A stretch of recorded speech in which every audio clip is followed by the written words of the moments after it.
a merchant marine. I've been sailing 15 years. I graduated from the Paul Hall Maritime Center out of Piney Point, Maryland. I primarily sail on container ships, tankers, drill ships, military cargo vessels, you name it, I can sail on it. My sailing capacity of bosun, my whole title is AB Unlimited. That primarily sail deep sea and coastal, meaning up and down the coast, west coast, east coast, and deep sea is out deep sea across to other continents.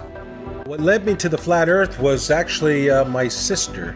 We've always been into the conspiracies and the 9/11 and Sandy Hook and all that stuff. And one day she said, hey, you want to see a conspiracy? You should look into the flat earth. And I looked at her and laughed because I had seen the videos come up in the feed and they showed that disc thing in the space, and I laughed at it and whatever. And she showed it to me and I laughed at her. And I went and pulled out my phone and I looked up a video. You can look it up. It's called Dragon Link FPV to Space. And what you'll see is basically an RC airplane that's been taken up about 80,000 feet. And they release it, and then the airplane comes down with power. And it has the Dragon Link system, which is capable of making control and video. Anyways, but they had a GoPro, so you see this curved globe. And you know, that said it for me. When I saw that, I was like, oh wow, look at that. So I brought that down to her, put it right in her face and said, look at that. And looking back, I remember her smile on it was like, you know, okay, she wasn't going to argue with me. And she said, okay. Later on, I don't know, a couple days later, whenever I seen it in there, and I said, all right, I had nothing to watch. I hit it on the YouTube, and I knew within 10 minutes of it. I forget which one it was. I think it was probably one of the documentaries, but it was almost like I instantly knew.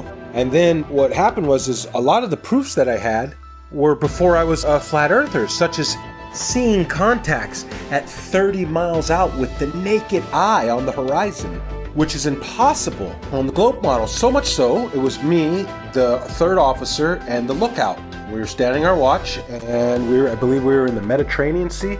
Look out, look and watch. I say, okay, we got a contact out there. We look, and we try and get it on the radar. We get it at 30 miles out. When the chief mate came up, we had told him, hey mate, we got a contact earlier 30 miles out. He said, bull crap, I don't believe you. And we all looked at each other and shook our heads and said, yeah, they got it. He stormed off the bridge, ran down, came back up. He had the Bowdage, which is a thick green book that's everything you ever need to know about being on the ocean, sailing, navigation, everything. And he comes up and he says, the math doesn't lie. And he slams down this piece of paper and he says, our bridge height is at 100 feet versus how far? 30 miles. It should have been behind like 600 foot of curve. I remember 600 something foot. He had all the mathematical, of course I didn't know, okay, that's good. All right, he must know what he's talking about. But we're looking like, well, I don't know. We got it on the radar. Then the radar must not know what it's doing.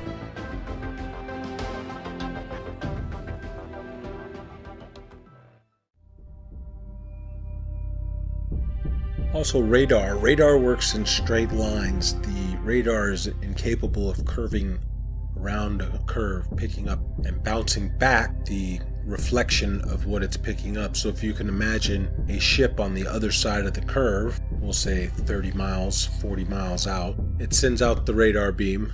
The radar beam is supposedly curving around this ball, bouncing back, and then bouncing the reflection, curving back around to be picked up by the radar. That's not happening. It's flying out straight, and when it picks up something, it hits it back. It's not going around any curve. That's plain and simple. That can be looked up on your YouTube and see how radar waves work. They don't go around the curve. Every diagram shown will show you straight lines. They don't show you curved lines. I'd like to point out that I see now that I didn't see before is that you have a magnetic compass and you have a gyro on any ship. And I'm not talking about your little crabberman show fishing boat, what are they, deadliest cat. I'm talking about a real deep sea going, unlimited tonnage boat. It's going to have a gyro. And it is a big, huge box that sits usually behind the bridge or in the chart room. It's a big box and it's basically the gyro compass. Now, if you had two models, I guess, wouldn't you have to have one making the corrections, because it almost never matches the magnetic almost never matches the gyro. It's very rare that we're steering the same course. And they say it's due to deviation and variation is where you know, like the metals of the ship causes it to differ. And then you have the variation of the magnetic fields over the Earth is, I guess they change, you know, true north and magnetic north. But the way I look at it is, man, they got two different machines. One is a machine and one is from God. The way to get around the Earth. God's not a dummy. He put the way to get around the Earth with the compasses. If back in the day they had motorized vessels that can get them around, they would probably have got around a lot better. But they were at the mercy of the wind. People say, oh, they didn't know their way, or, you know, they were using the stars and stuff, and they, you know, so I just believe that the two compasses, the gyro compass that's electronic, and then our regular compass is because they are switching the ways, you know, the maps. There's two different ways to get around the Earth. You're tricking us. On one ship, on a military ship, and this is with night vision goggles, 50 miles, and these guys were on the bow. They were not even on the bridge where you'd be 100 foot up. They were on the bow, which is barely probably 40 feet off the water's edge. So these guys, and they have the latest state-of-the-art. This was in 2015. 2015, they had state-of-the-art, what do they call them, night vision goggles. So these things are capable of seeing that far if we live on a plane. You can't deny it. It's so obvious, but not to everyone else. I guess the programming's harder than other people. So they don't want to hear it. But over the years, I have learned the model. I know the model like the back of my hand. I can show proofs. I have ammo now. So when I go out there and I tell somebody, hey, that's impossible, you know, and I'm talking to a third mate or a second mate who's an officer who went to college, meaning they paid for their education. Because when you pay for your education and you're making a handsome salary on it, you can't be wrong. How could I be wrong? I'm making a salary, they're paying me. I paid for this career. Everything's working great in my life.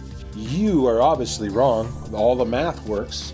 So with that, you know, it's hard. But when you stump them and you start showing them stuff, it's hard for them to say. And then they start saying stuff like, oh, well, what does it matter anyways? I don't. Also tell mates about they lay down and we use all our charting is done on flat maps, straight lines. They never draw a curved line. Every line is straight. Straight lines everywhere we go on a flat map. And I try to point it out to them. And what they tell me is, Mr. Marcator has put all that in there for you. It's all equated in there for you. You don't have to worry about it. All the curvature calculations for it and everything's figured right into the map. So the straight lines and everything are actually bending somehow. I don't know.